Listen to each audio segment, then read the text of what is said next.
برعکس گنگ یوتیوب خوش اومد به چنل خودتون. خب بچه‌ها، امروز اومدم باز سراغ ترجمه میشن های هفته سوم سیزن A5. امیدوار که این ویدیو به درتون بخوره. Sem censura, eis a nova criatura pela rua mais escura, brilhando mais que a luz do neon. Deixa isso fluir, خب بریم سراغ میشن ها.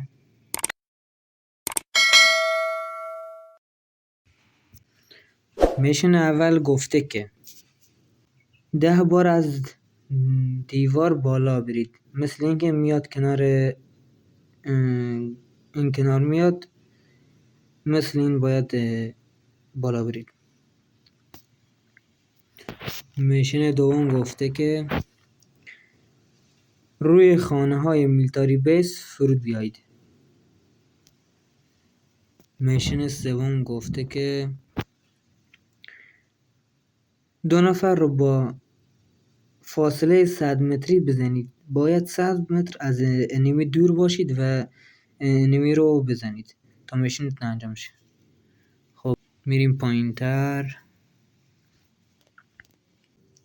میشن بعدی گفته که در هفته سوم 100 دقیقه در مچ سپری کنید. یعنی 100 دقیقه داخل مچ باید باشید تا این میشنتون انجام شه. میشن بعدی گفته که 10 بار یار خود رو ریوای کنید. باید 10 بار یار خود رو ریوای کنید. یار خودتون رو بگیرید تا میشنتون انجام شه. میتونید بری لیویک آخر زون برید، هم تیمیتون بره داخل زون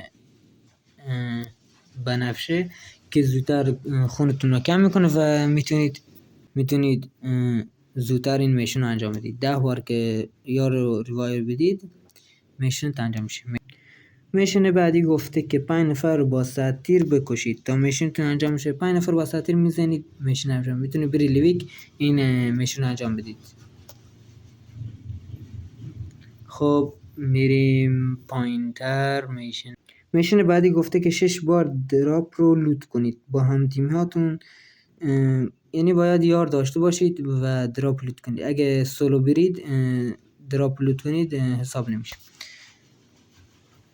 میشن بعدی گفته که 5 بار AKM بردارید تا میشن انجام میشه. میشن بعدی گفته که 15 بار از وسایل های مود جدید استفاده کنید. عکسشون این گوشه براتون میذارن که کامل متوجه بشید. باید 15 بار از اینا استفاده کنید. خب میریم پایین تر. میشن بعدی گفته که در هفته سوم 3 روز پشت سر هم وارد اکانت میشین. یعنی روی اکانت خودتون لاگین میشید میشنتون انجام میشه. خب میریم سراغ میشن بعدی. میشن بعدی گفته که 1 بار خشاب لول 3 رو برداری. فرق نمیکنه چه خشابی باشه، فقط باید لول 3 باشه. میشن بعدی گفته که 1 انیمی رو با M4 بزن. یعنی باید با M4 انیمی رو بزنیم بکشیم تا میشنمون انجام بشه. خب میشن آخری گفته که 1 بار از مدکیت استفاده کنید. 1 بار از مدکیت استفاده کنید میشنتون انجام میشه. و اینم از هفته سوم و امیدوارم که یک کمکی باشه براتون. لایک، کامنت، سابسکرایب یادتون نره. و اگه منو ساب ندارید از این پایین میتونید سابسکرایب کنید و زنگوله رو هم بذارید رو آل که هر ویدیوی جدید گذاشتم با خبر بشید. و میتونید منو در این اینستاگرام هم فالو کنید. دمتون گرم تا آخر ویدیو همراه من بودید. یک کامنت انگلیسی بذارید که حسابتون نپره. و همین دیگه، ویدیو تموم شد. تا ویدیو بعدی، بای بای.